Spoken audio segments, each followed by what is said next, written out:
Hell yeah.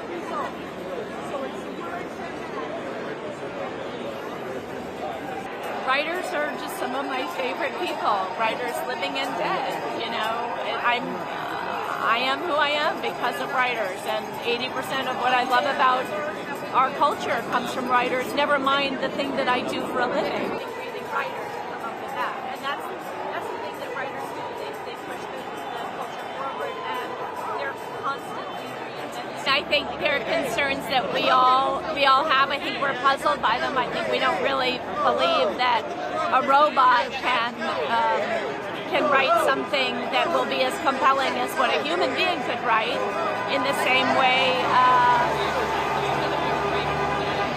with all the new technology, you know, you can bring Marilyn Monroe back from the grave, or Gary Cooper, or Judy Garland, but of course it's not them. It's a synthetic version of them, and a synthetic version of writing or acting is never going to be alive or unexpected.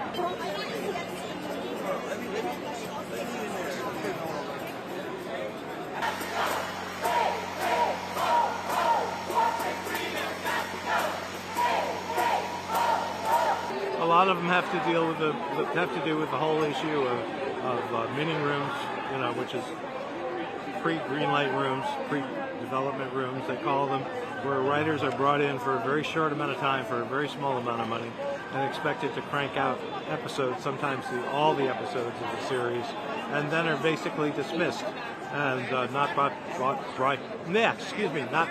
back in. And oftentimes, you know, other people are brought in and so forth, but the money is terrible.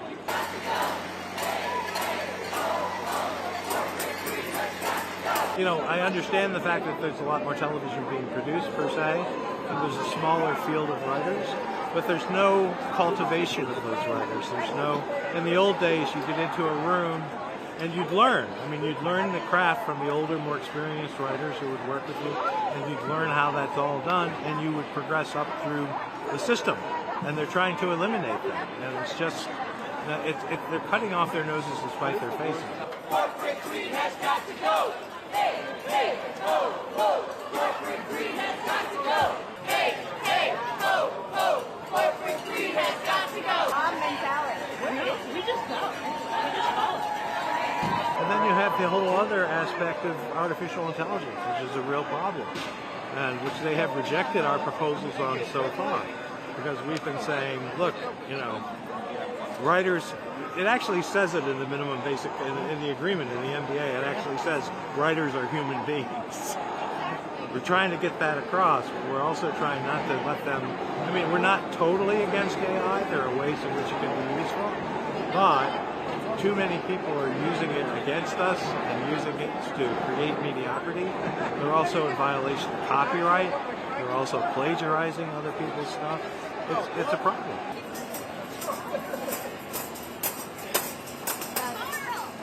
These are our livelihoods.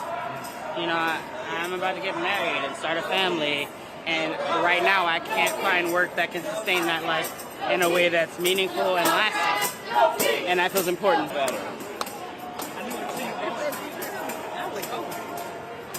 We're living in a gig economy where you work a job that used to be something that sustained a life, and now it's one of 4 jobs in a given year. It's not consistent work that you can't count on, and that's no way to move through life, to actually build any kind of financial security.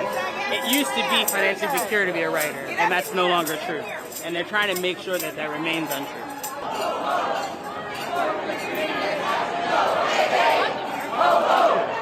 Corporate greed has got to go. Hey, hey, ho, ho.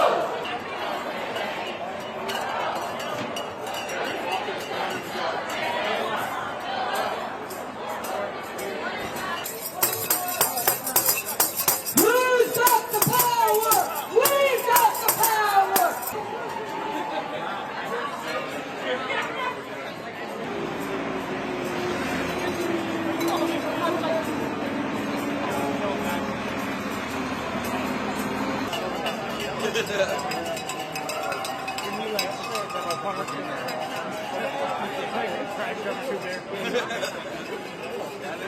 Writers should just be getting paid what they deserve, and we shouldn't be getting replaced with technology. as advanced as it should be, it's never going to be better than human beings at the keyboard. Oh, I was going to tell you, so I was at the Writers Guild Award in 2017. Right after Tracy had got into that accident, so it was fresh out. It means that we're being heard loud and clear. And I think the more we do this, the longer, as many days as we can, the sooner that they'll listen.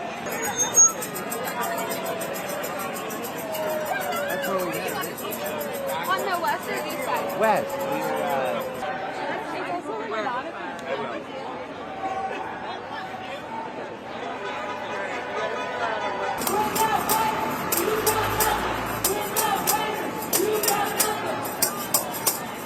No contract. No peace. No contract. No peace. No contract. No contract. No peace.